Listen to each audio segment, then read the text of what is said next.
welcome everyone to our SHiFT Young Researchers Council workshop on interdisciplinary collaboration. Today we will explore what it means to work across disciplinary boundaries, why it matters, and most importantly, we will practice it together. So thank you so much for joining us. I am Barbara. I'm a postdoc researcher on urban sustainable transition, and I'm also a member of the Young Researchers Council of the SHiFT Cost Action. And what is the Young Researchers Council of the SHiFT Cost Action? Well, it's a group of early career researchers and professionals from the SHiFT network. And our goal is to build communities, spark collaboration, and also showcase the creativity and innovation that young researchers and professionals can bring to tackle today's big challenges. And here with us today, there is also Larissa and Maria. They are also members of the Young Researchers Council. And why are we here today? Well, we are here to explore the value and practice of interdisciplinary collaboration, of course, while strengthening both communication skills and the ability to adapt an interdisciplinary collaboration approach, which are soft skills that are increasingly essential. And of course, we are also here to foster collaboration, inspire new ideas, and create pathways for ongoing engagement with both the SHiFT Cost Action and the Young Researchers Council. But before we dive in, let's quickly walk through today's agenda. So we will start with a short introduction on the meaning of interdisciplinarity, followed by a networking and icebreaker session called What's Your Discipline? Then we will move into the heart of the workshop, so a hands-on group challenge. And here you will work in teams on a real-world case that requires interdisciplinary thinking. And after that, we will come back together to share and reflect, to build connections, and also to present future opportunities. So the workshop is designed to be interactive and practical. So get involved, don't be shy, and try to make the most of it. So let's start from what is interdisciplinary collaboration and why is it so valuable. So interdisciplinarity as a term is it's somewhat contentious with various definitions on offer, but to be all on the same page, today we consider interdisciplinarity as an approach that actively integrates knowledge, methods, tools, concepts, and theories and perspectives from different disciplines to generate new approaches or solutions in order to better understand a complex phenomenon. And this is where the innovation happens, right? In the spaces between disciplines, in the spaces in which these disciplines overlap. And interdisciplinarity is deeply different from, of course, intradisciplinarity, which is when research stays within one field. So you get depth, but the perspective is limited. And is also different from multidisciplinarity, which, yes, it brings together multiple fields, but they tend to work in parallel. So perspectives from different disciplines create a broader understanding of a subject, but there is little, if no, integration. And we can say that interdisciplinarity is the step before transdisciplinarity.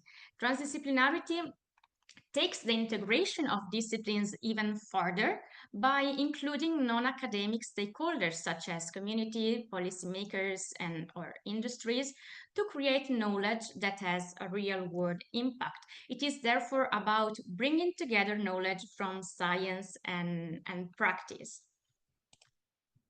So why interdisciplinary collaboration is valuable?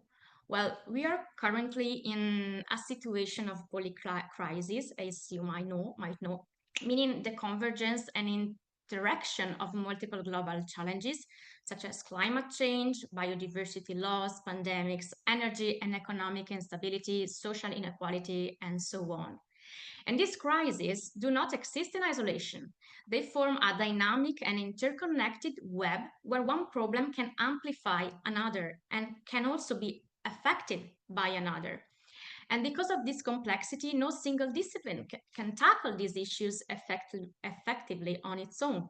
they need to be approached by the interaction and the integration of different disciplines. So the value of interdisciplinarity is that it allows us to tackle complex societal challenges in ways that no single discipline could manage alone.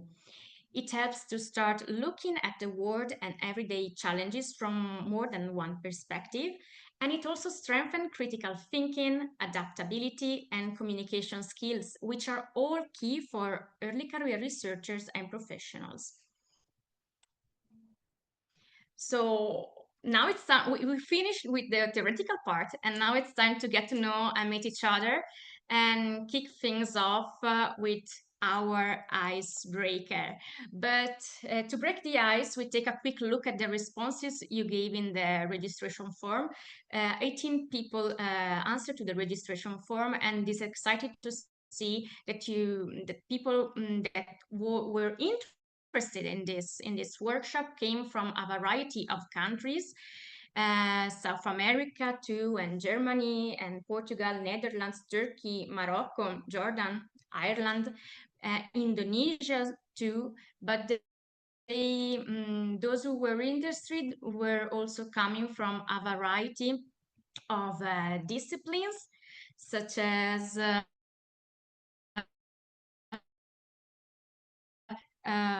let's see, so on applied medical technologies, ecology, individuals and markets, the human mind, cultures, and the study of the human history. And some of the people that were interested have already dipped their toes into interdisciplinary collaboration, while others said that they would do this for the first time today. So these are the data from the registration form, but let's see how this reflects in our live group today. So feel free to introduce your discipline in the chat. So what is your discipline?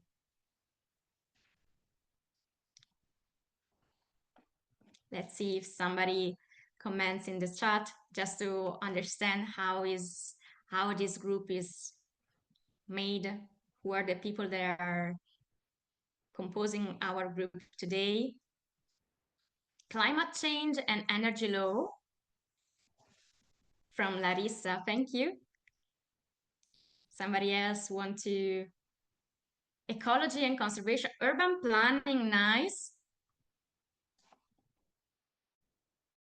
And then climate and gender, okay. Geography. Environmental law and climate risk management. So being an heterogeneous group, I'm pretty sure interesting insights will come out today. Thank you so much for sharing with us your field. And now the fun part, our speed date activity. So our participant, sociology, thank you so much. So each of the participants will do 2 one-on-one dates, each 5 minutes long. So you'll be paired up in breakout rooms 2 times. And in this breakout rooms, you will have to share your research, the key disciplines involved, and one method of assumption that it's unique to your field. So since they are 2 dates of 5 minutes each participant per date has just 2.5 minutes to talk. And why this exercise is important? Because you have to pitch yourself to someone that may come from a different discipline. So you have to pay attention to the vocabulary that you use, the valuable information to share, and all in just 2.5 minutes. So it's about starting thinking how you can communicate your knowledge to somebody that has another background. So let's wait a bit that Larissa will help us divide you in the breakout rooms. Remember, this is about curiosity, discovery, and building connection. It's not about perfection. So get ready to meet your fellow and break some interdisciplinary boundaries. Welcome back, Fernanda and Maria. And Katarina, Irma, welcome back. I really hope you enjoyed getting to know each other. And I'm sorry, but I won't even let you catch your breath because we want to know how challenging was it to explain your research to someone from a different discipline? Let us know. Let's see, there should be a Slido in here. Can you see that? Can you hear me? Yeah, now we can see you and hear you. We lost you for a little bit there, but Okay. we can see it. Sorry. So I was saying thank you so much. I think you can see my screen right now. Okay, you can hear me. Okay. So I hope you enjoyed the speed date. So how challenging was it to explain your research, your work to someone from a different discipline? Let us know. Was it very easy? Was it somewhat easy or somewhat difficult or very difficult? Somewhat easy. That's nice.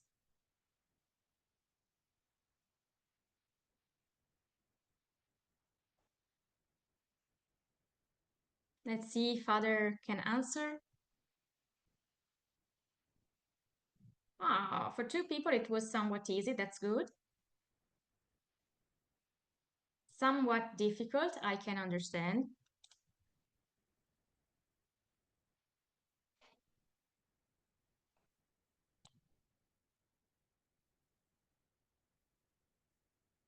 Okay. So it's good. It was somewhat easy. It's and somewhat difficult. Yeah, that's really good. So the 2.5 minutes were not an issue, weren't they? Somebody wants to share something?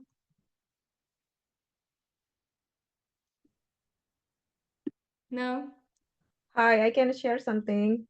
Yeah. Sorry, my camera is off, but to me, I feel like it depends on to whom I explain it to. If let's say to a policymaker, it will be difficult for them to understand the concept of gender or gender responsive budget. What is gender responsive budget? Why do we need to integrate it? But for somebody, let's say in academia or maybe NGO work, it will be quite easier. Of That's my experience. Thanks. Amazing, thank you. So when we talk about communication, of course, the target audience, it's really important. Yeah, I totally agree with you. Somebody else want to share something?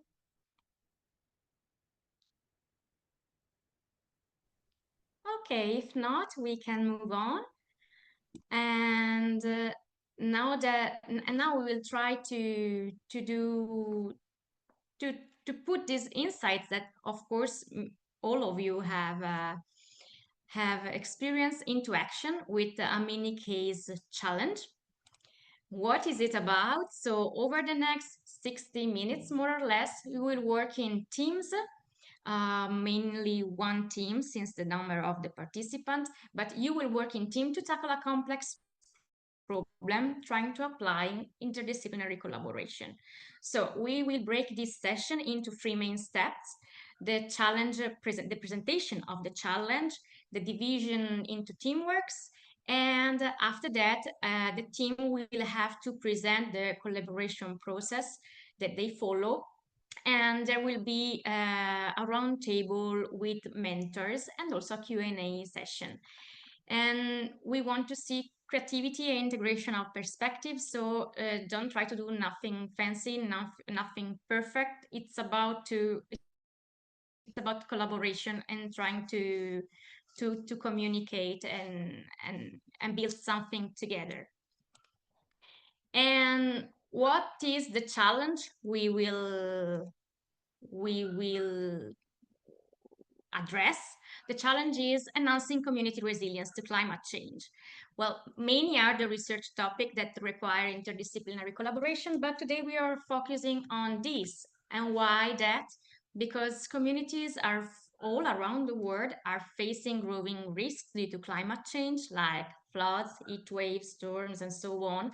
I see that many of you are working on climate change, so I'm pretty sure you know this.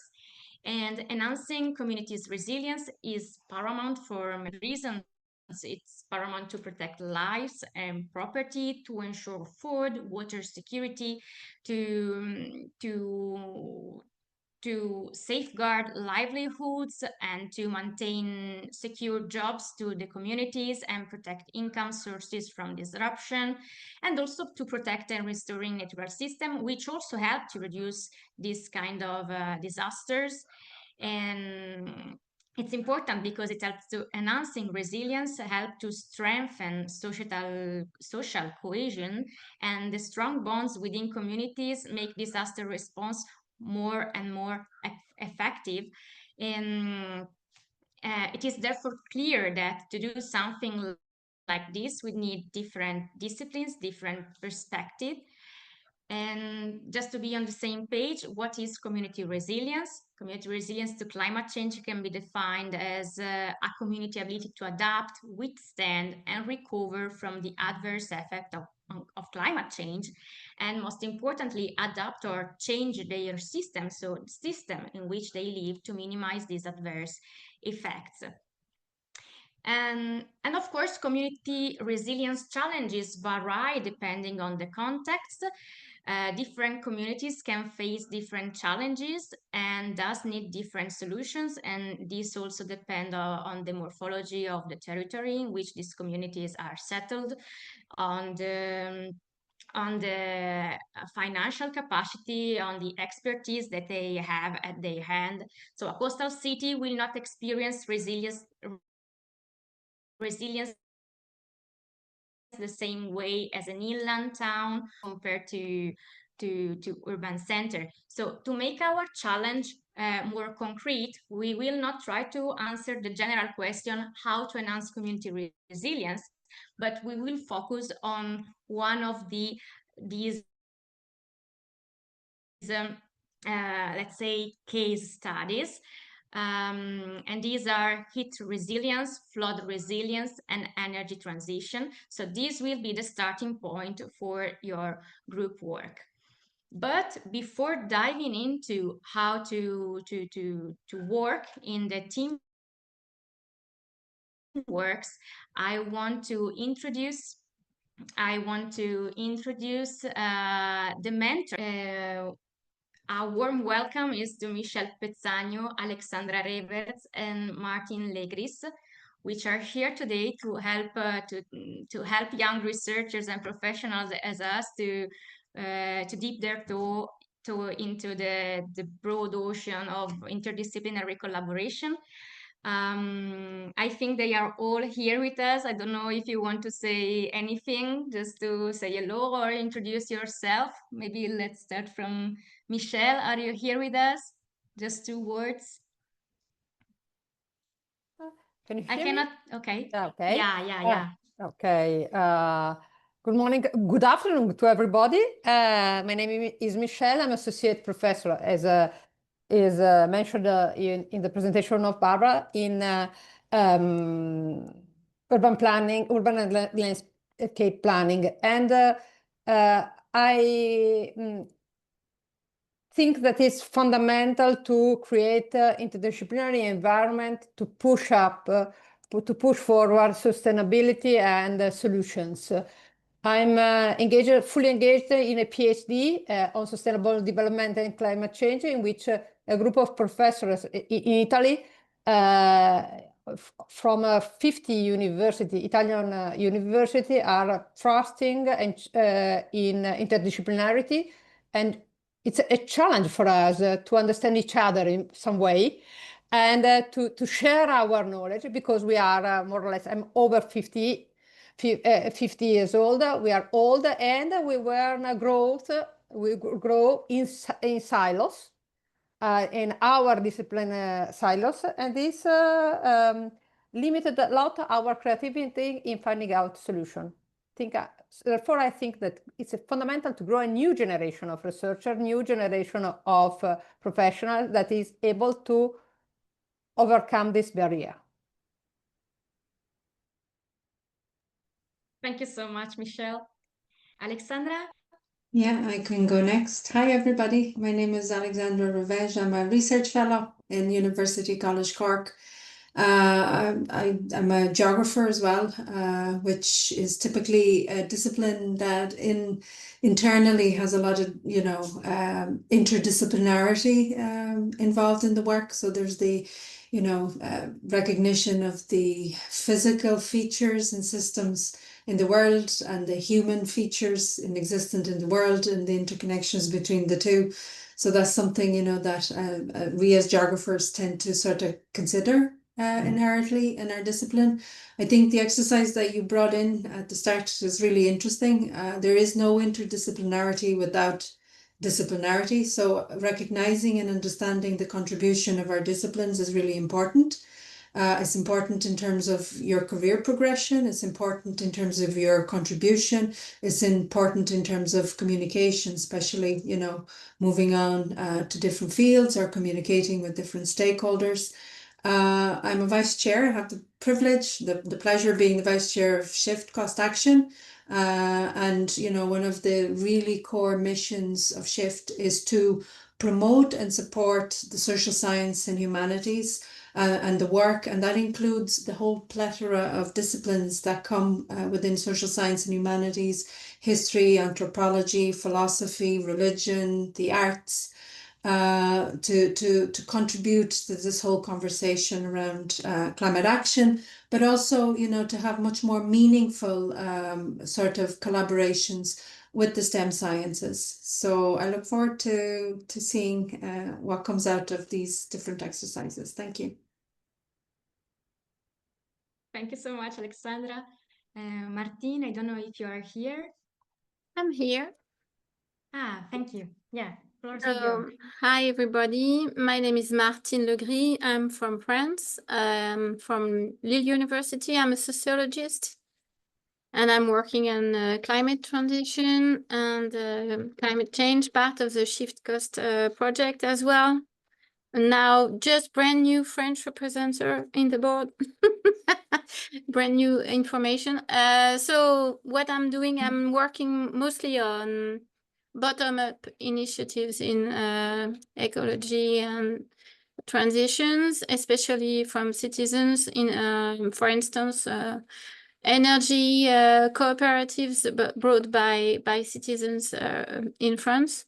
So I'm quite sure that we will have to work together. We have just made a huge scenario experiment to understand what will happen in our region, in the northern part of France, in 20 years. And to do that, we needed people from very different disciplines, including arts and writers.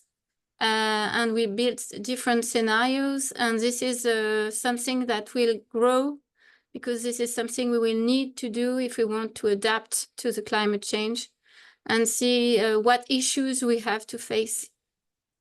So I'm very happy to help on this webinar. Thank you. So thank you so much to all our mentors.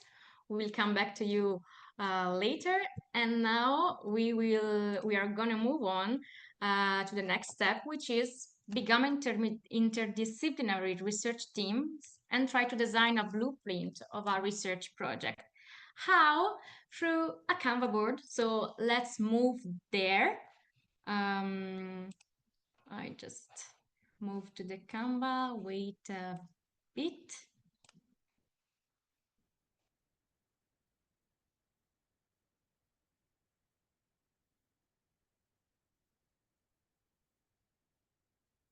Okay, can you see the screen?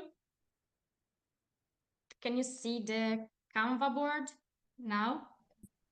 Okay, perfect, thank you.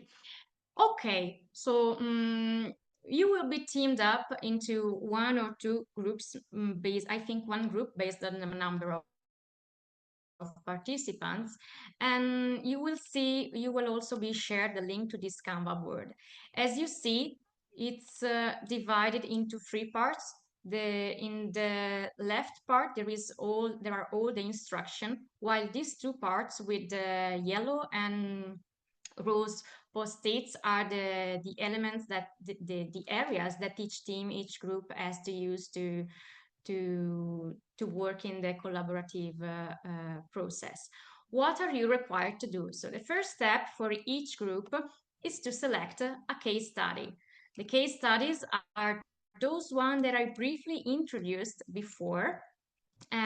So each group can choose from one of these case studies, trying to answer the question, for instance, about its resilience. The question is, how can communities adapt to extreme heat in a fair and sustainable way? Or they can choose flood resilience and answer the question, how can communities strengthen flood resilience in an inclusive and sustainable way? Or they can try to address the energy transition in rural communities, trying to answer the question, how can rural communities become more climate and energy resilient? And each of these three case studies has also some insights, like in this case, it's the what. It says that many rural communities face energy insecurity, so there is limited access to modern and sustainable, and I would also add secure energy, and high vulnerability to, they also have high vulnerability to energy prices, price shocks, and climate impacts. And why is this matter? Because energy poverty affects health, education, and livelihoods. Climate change increases risk for vulnerable groups, and also renewable energy is an opportunity for resilience, equity, and of course sustainability. So each of these three case studies has some insights, and as a team you can choose which case study you prefer to address. After you choose a case study, you can copy and paste. So copy, Control V, paste, Control C, sorry, and paste, Control V. You can paste the case study in the area called Select Your Case, and then you can start brainstorming. Brainstorming about what? As you can see in here, there are some areas. The first one is called sub-challenges. The second one, disciplines. Then we have methods, and then we have conflicts and synergies. How you are suggested to proceed? Once you have chosen a case study, you have to try to map all the sub-challenges that you have to address to try to address the main challenge. And here you have some post-it that are ready, so you can write in these post-its, you can copy them and paste them, you can connect them with some lines to highlight some relationships among these sub-challenges, and you can also group them using, I don't know, like circles or squares and so on. So you will have to map all the sub-challenges that you think are needed, you need to address to solve this problem. And after you have address these sub-challenges, you have to map to identify the related disciplines. So you have to find the disciplines that can help you to answer that sub-challenges. So you can start brainstorming. Also in here, you can start writing the disciplines in each post-it. You can copy and paste the post-its, but you're also, required to do also another step. After you have found out the disciplines that you think you need to involve to address the sub-challenges, you have to try to put these disciplines in order of importance. So is there a discipline that should lead all the group? If there is one discipline that should work like that, you can copy and paste the post-its and put them in the triangle, in the hierarchical triangle.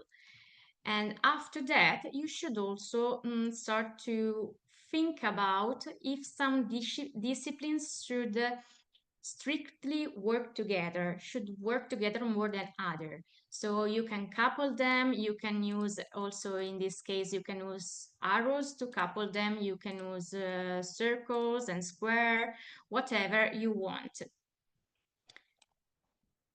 And after that, after you have mapped the disciplines, we talk about methods.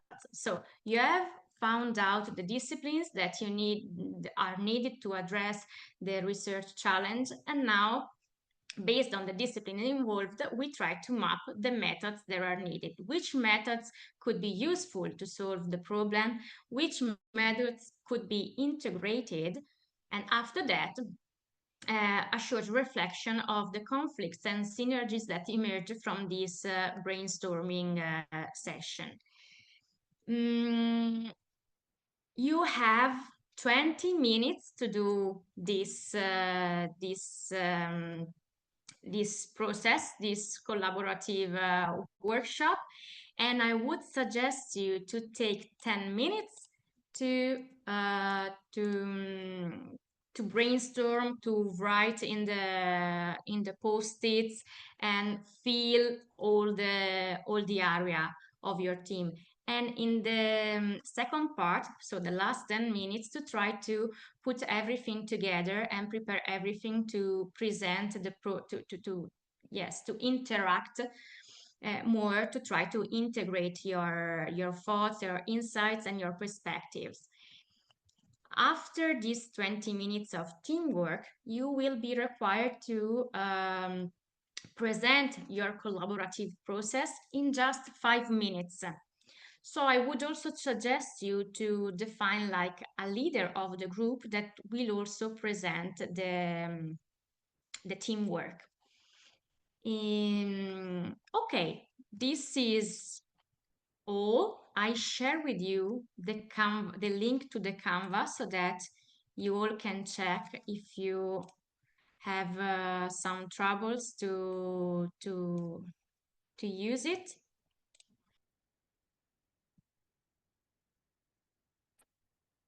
Oh, welcome back. Welcome back. So I think we can move to your presentation. Have you already chosen the person that will present the process that you followed?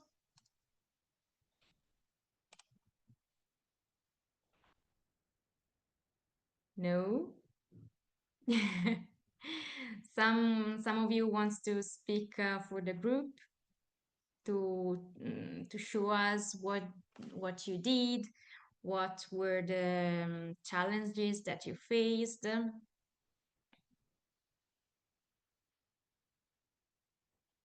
Sharing the screen, of course, to show us the Canva that you just filled.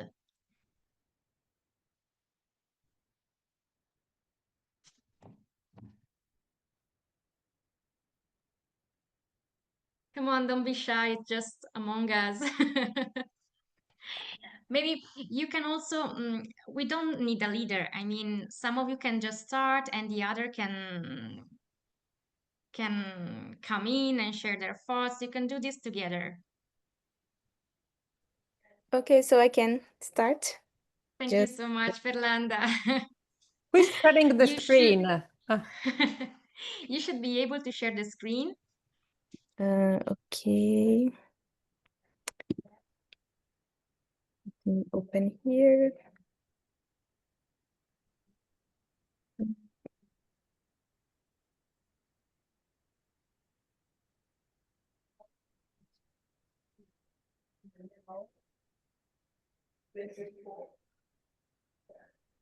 Interdisciplinary desktop. Okay.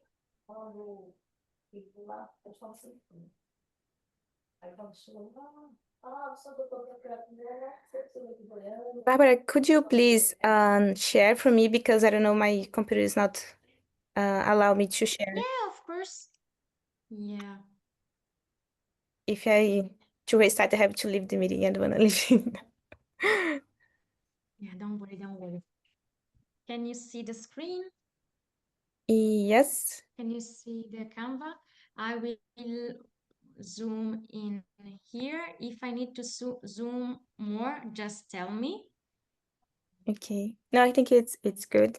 So we decided for flood resilience. I think we don't have like challenges between us among us because everyone is bring your own expertise for the case, the challenge situation. And one, I will just bring here some the sub challenge related to food resilience from our experience, not only research, but also things that, for example, the city that I was born in, Brazil, faced a lot of flood 4 years ago. I can talk about from the research and also for my personal experience. And here we brought, for example, urban infrastructure because this is one important point. If we not have, if we have, we will be affected. But if you don't have it, we'll be more and more affected. Health, because we have not only physical problems as infections with water polluted, but also we have mental health is one of the things that brought in my field work that people after this kind of event of flooding, they have anxiety and they develop so many symptoms related to mental health. And food and clean water, because this also affect the people that are living not only in urban areas, but also in rural areas. The economic loss, people lost all the furniture, all their houses, and they don't know how to get over of this. So they also need not only help of the community, but mainly for the public power to get over of the situation because many of them lost their own documents. So it's like not existing in the law department of the city, talking in this kind of situation. We have also social vulnerabilities, not only for the social part that people that live in poor areas, but also the urban races, that the things that I faced a lot in my field work. And it's not a unique topic for my work, but we can see this in many works around the world. But once my field work is in Brazil, we can talk. I cannot leave this topic outside of my analysis.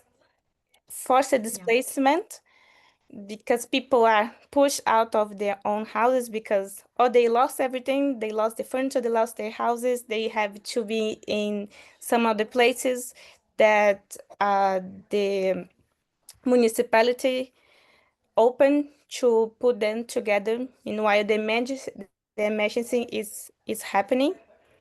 And another one is natural-based solution that we can try to combine infrastructure with nature to bring more infrastructure for the urban areas, mainly the vulnerable ones. If someone could talk about the another part, it would be good. Thank you so much, Fernanda. So I think I will move to disciplines, or somebody else wants to add something about the challenges.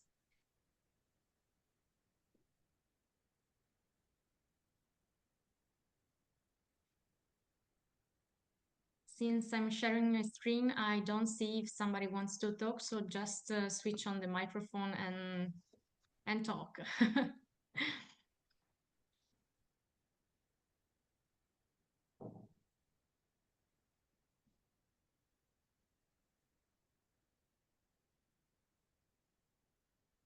Nobody?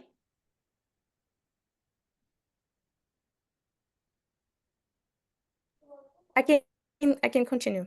No. Thank you, Fernanda. So we listed some disciplines as law, public policy, civil societies, architecture, urban planning, finance, and ecologist. Like the main things of this workshop is interdisciplinarity. So we are from interdisciplinary areas, but all these areas are interconnected.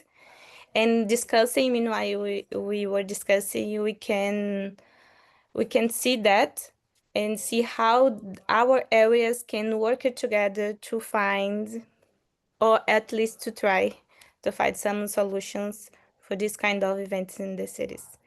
So after that, we decided to list some methodologies and methods that we already working on, or we are working now in our researches. Okay. And for example, Irma, she listed mapping loss and damages, because we have to know the extension of the damage and the consequences and impact of the flood in the cities.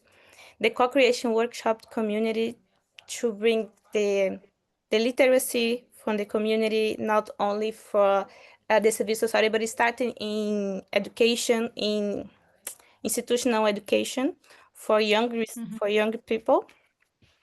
Ethnography that I'm working on now, because it's not read the law and analyze some numbers, that also important, of course, but we'll go to where the problem is happening.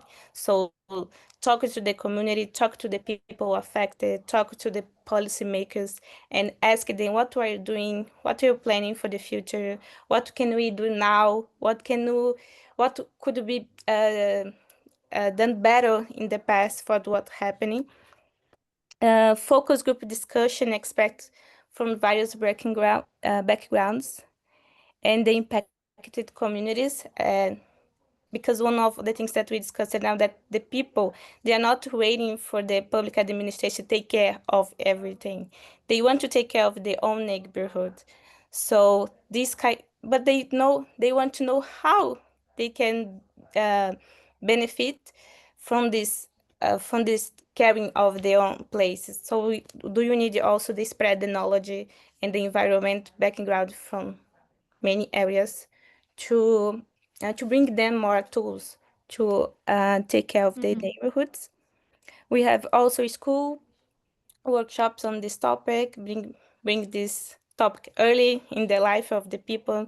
Don't wait them to be adults or younger, but also as a kid, they can start it and have a power in their own community.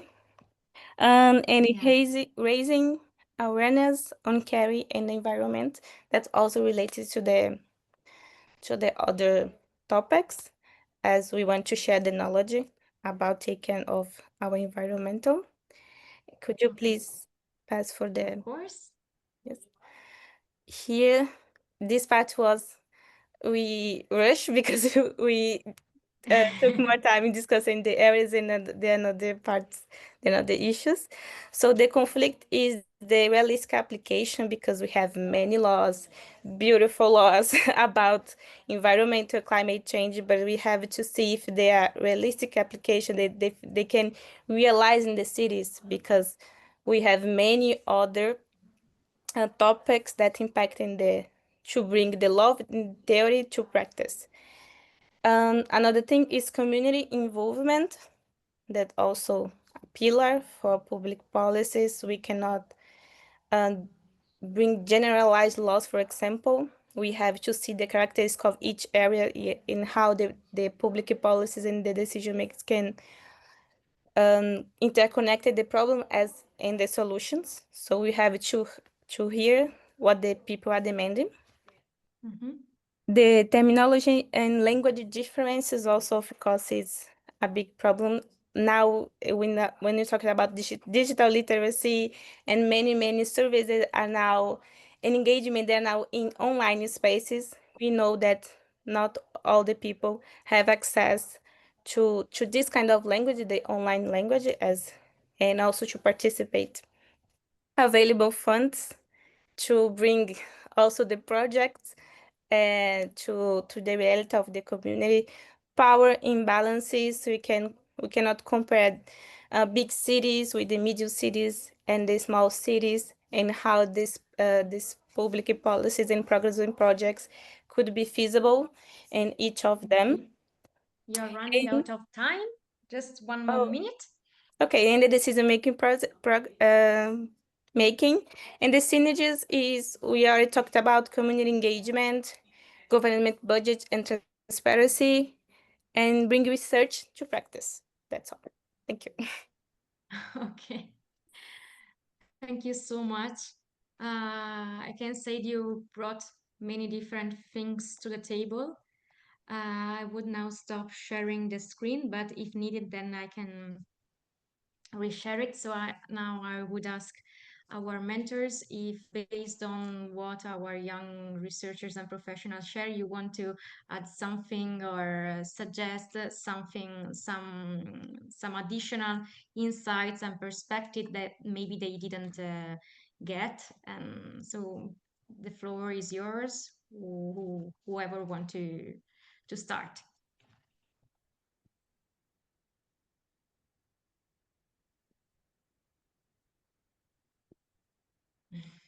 Well done, Fernanda. Okay, yeah, amazing explanation, I think. And you have done a great job and a really clear canvas in this exercise.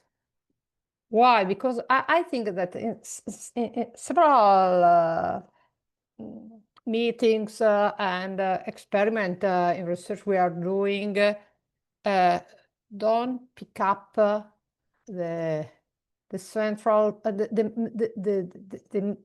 the most important aspect, and you have really stress the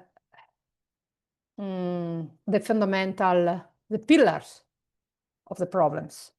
And one is that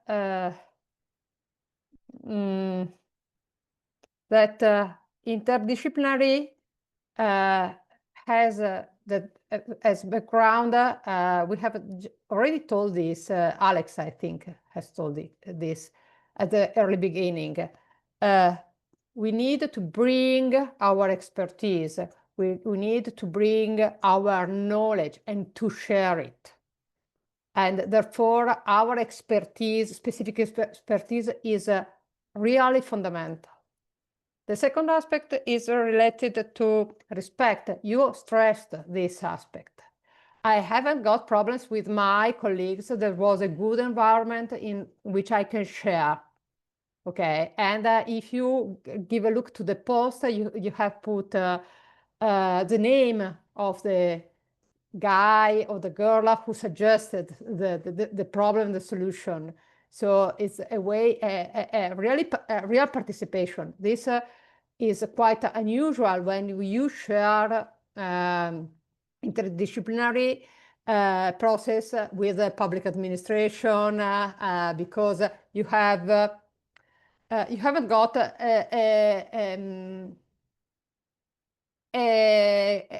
good environment in most of the cases. You have people that have problems and a specific position and want to defend their position, while going back and looking at the problem from the community perspective. We have a problem, we need to find out solution, not research for the publication. Solution, real, acceptable solution for that community. For that, a tailor-made solution that can be accepted by all and in which all can contribute. You have stressed this aspect. In my experience, Fernanda, the people want to participate, do things, and they want to be guided. And this is the reality. We want to be part of a system, and we won't be part of the solution. We want to contribute. And this is, I think, it's really fundamental.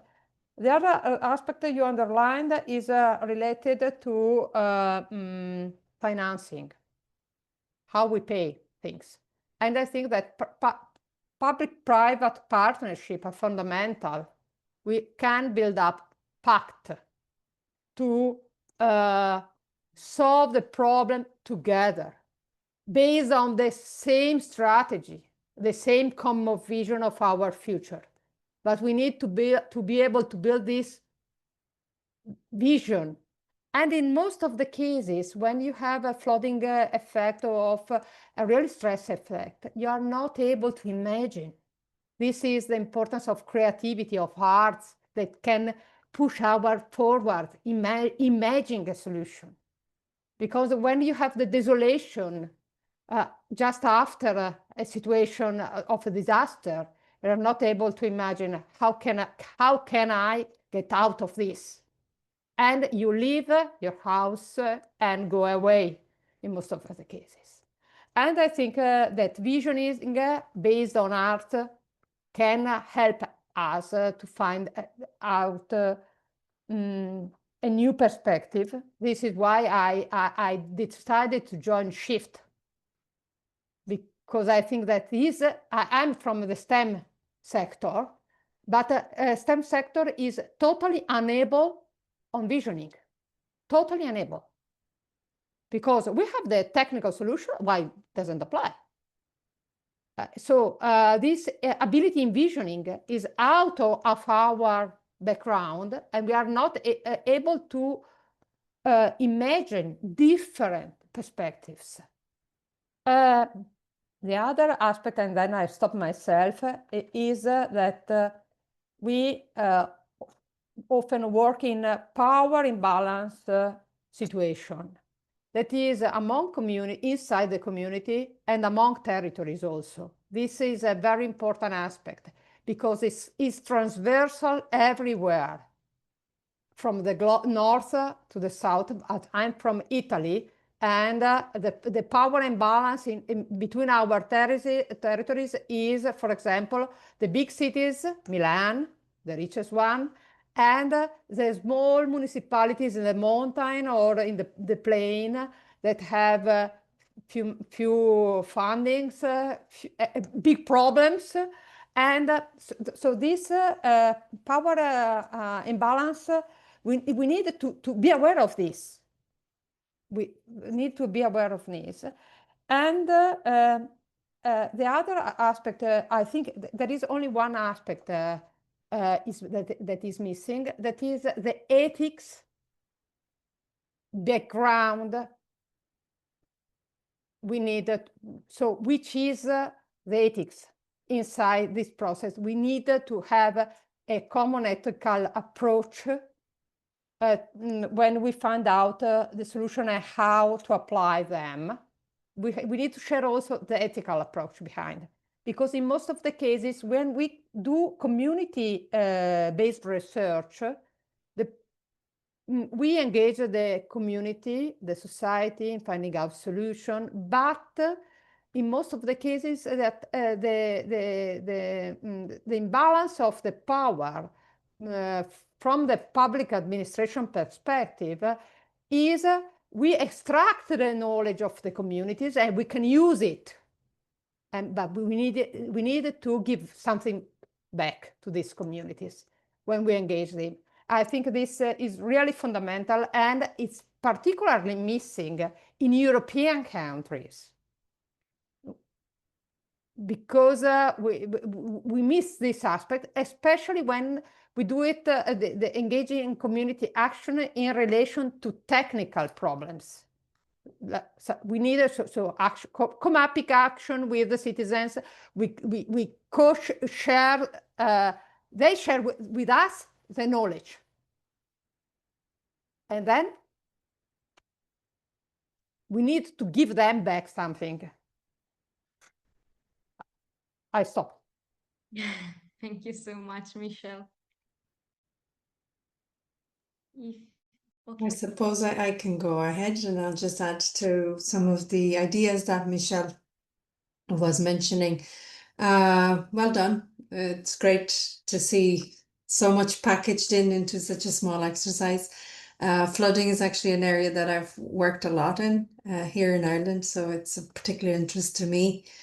I guess it made me think of a couple of things. For one, and you make allusions to that there, you know, the exercise specifically about resilience for flooding in urban areas. So what makes the urban area different? You know, what are we specifically looking at? You know, and you mentioned some of that in terms of the urban infrastructure, but also in terms of the type of political and social ecologies that we normally find in urban environments. And I think that's really important to consider as well when you think about possibilities for resilience, or the corollary of that, you know, specific vulnerabilities of people that live in cities. What tends to happen? Are people more isolated, for example? You know, there's a mention there in the exercise around looking at older people and vulnerable peoples. You know, are they more vulnerable in cities? Do we tend to forget them? Are there particular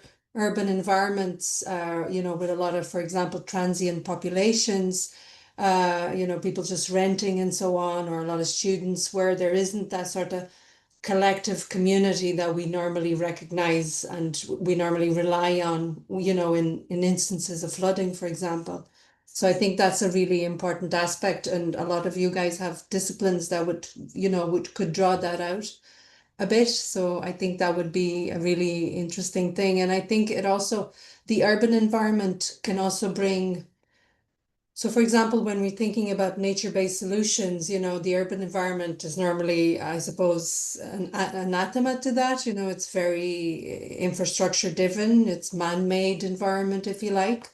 And a lot of nature-based solutions, you know, tend to sort of create power struggles, because that means finding space for water in rural areas. So what you do, you flood rural areas, so you save the city, you know. So there is a problem there. We've seen this here in Ireland, you know. Where's the water going to? Well, it's definitely not going into the city where everybody's living. So let's flood those fields over there. Nobody's living there. It's just a couple of cows and a few houses, you know. So that creates a lot of problem for people living in rural areas and so on. So I think that there's always difficulties. There's no easy solutions. And that's why, Michelle, your point about ethics is really important and really interesting. All of the solutions that we make come with the negotiation point, I guess. You know, there is no silver bullet solutions, I guess, you know, to any of this. And for example, from a flood management perspective, the typical tool that's used is risk. You assess the risk and you allocate resources accordingly. And within that, there's an inherent, or there's an assumed way as what is the best way to do that. And a lot of STEM researchers and planners and so on don't even recognize that they have assumptions about what is the best way to deliver on this. So for example, you know, is it better to save an area where 50,000 people live, you know, and the risk is, you know, severe flooding every 30 years, or where 100 people live and, you know, the risk of flooding is every 5 years? Where you do your cost benefit analysis and you do your risk assessments that include critical infrastructure, schools, you know, number of people living there. It's all very quantifiable, but it doesn't put a price on human suffering, on how many times people get flooded, on, you know, the recurring issue of flooding. So I think having an ethics in terms of what is and that's a really difficult question. Where should the money go? Should it go to the 50,000 people because there isn't enough money in the kitty to go for everybody? Or, you know, and do you leave those people, you know, in less populated areas indefinitely flooded?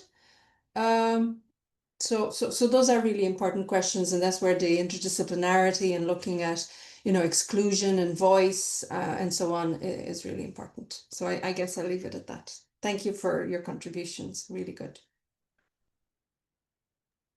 Thank you, Alexandra.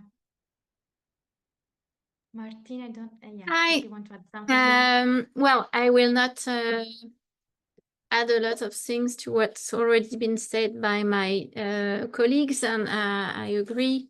I think you've been doing an amazing work in a very small amount of time. So congrats about that. And I'm very pleased to see that you had in mind this co-creation process and the consequences on the global community, which is really linked to interdisciplinarity.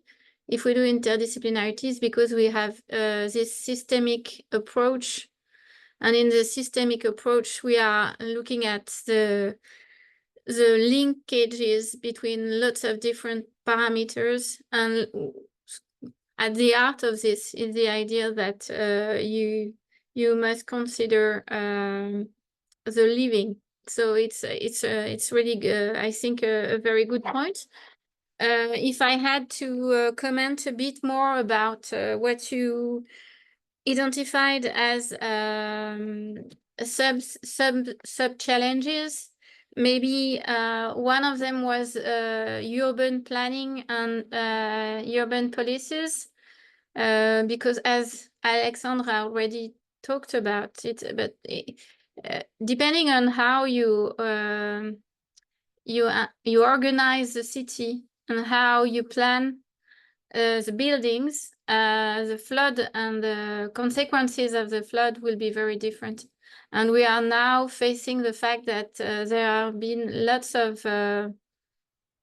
how to say that in a political correct way, lots of mistakes in urban planning. And this lead to very complex situations in the cities. And it's not only in Europe, it is everywhere. And that's one part. Second part would be the renting policies. If you have very high rent at the center of the cities or in specific part of the city, it will also have a link with who is really losing a lot when flood occur. And no surprise, poor people are more vulnerable to this kind of catastrophe, which is not due to hazard. It's really linked to the renting policies. So I would put them in the sub challenges we have there.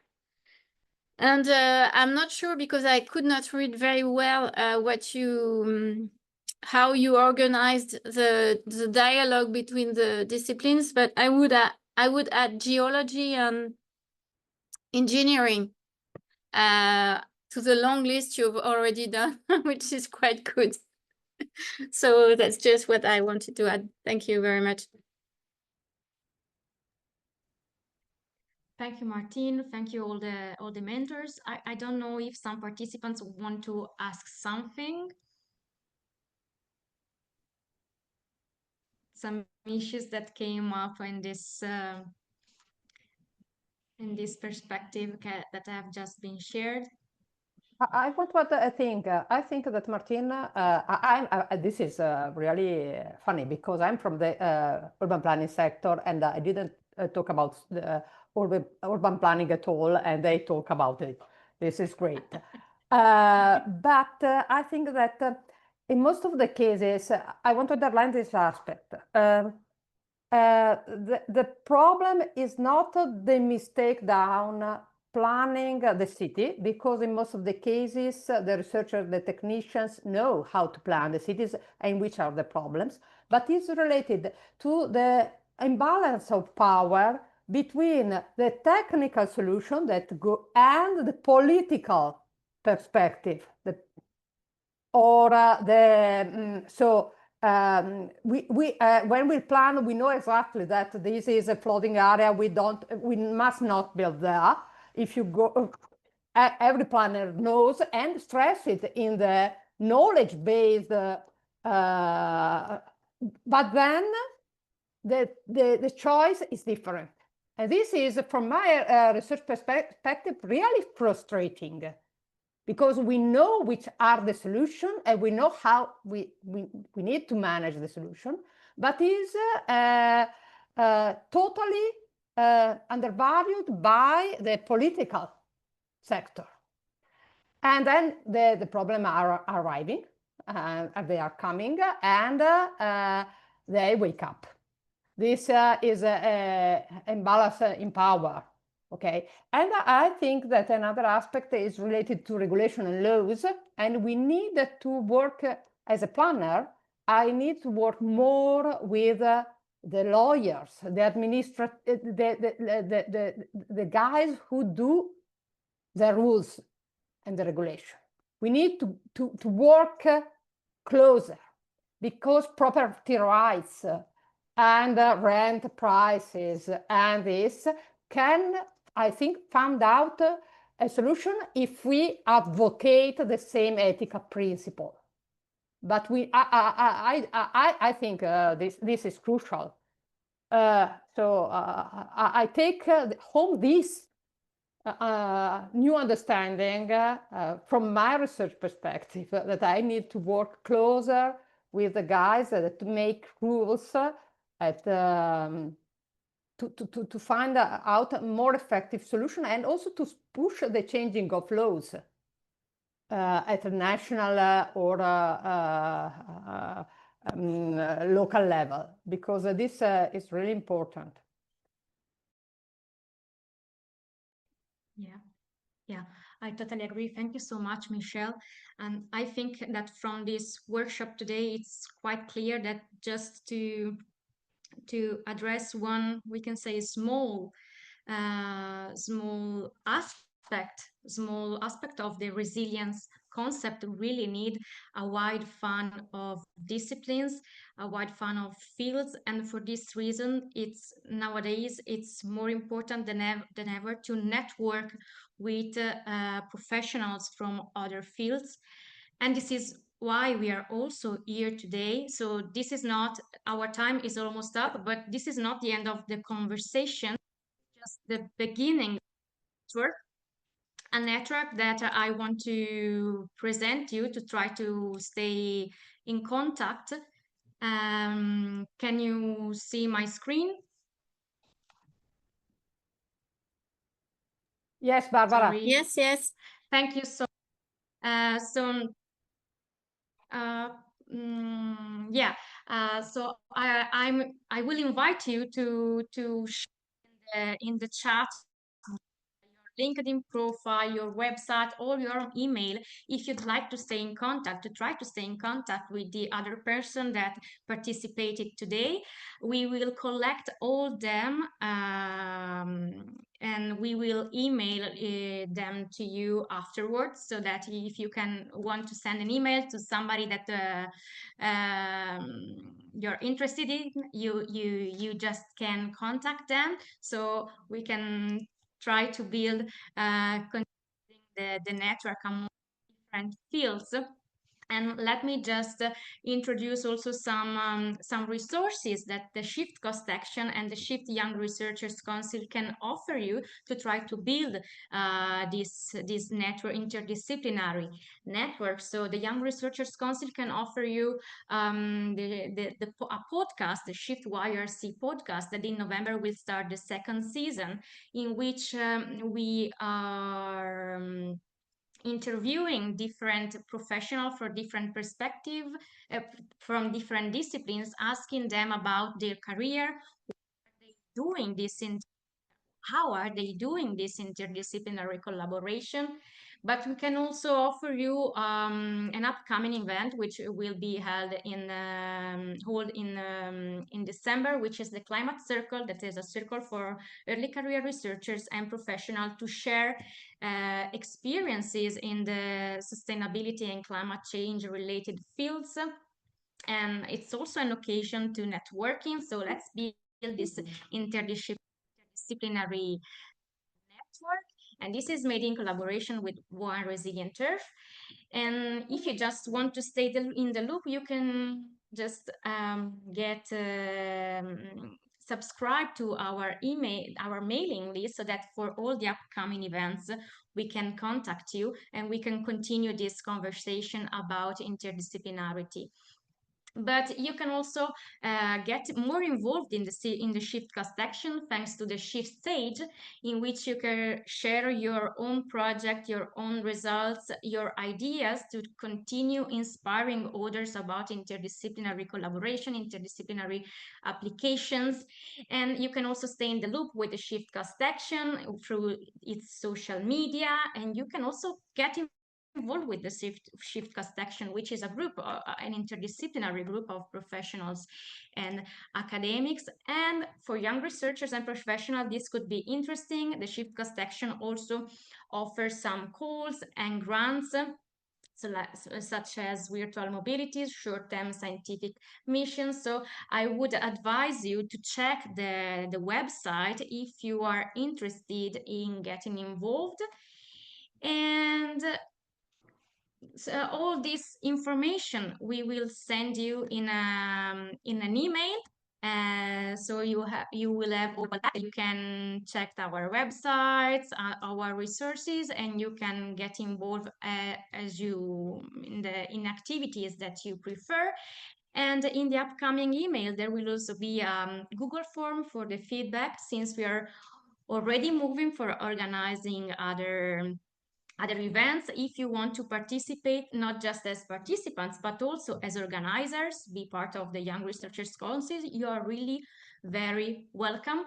And so this is it. I thank you so much for joining us today. I really hope that the brief exercises helped you, let's say, at least seeing a small problem from different perspectives and realizing how much interdisciplinarity is important. So thank you so much for joining us. If you want to, okay, I see that you already shared your your contact. That's amazing. I will collect all of them, and we will share them with you in an upcoming email. So we are just in time. So thank you so much for participating today. I really hope you can bring home some interesting insights. Thanks you so much also to our mentors for being here today and telling us some important insights from their experience. I hope to see you all in the next events, and maybe to organize another event with you. Many thanks, Barbara. Well Thanks, done. everybody. Thank you to you, Bye. Barbara, for Thank organizing you. such an amazing Best workshop. wishes. Thank you. Enjoy you. your afternoon. And bye-bye. Bye-bye. Thank you for the afternoon. Bye. Bye-bye. Bye.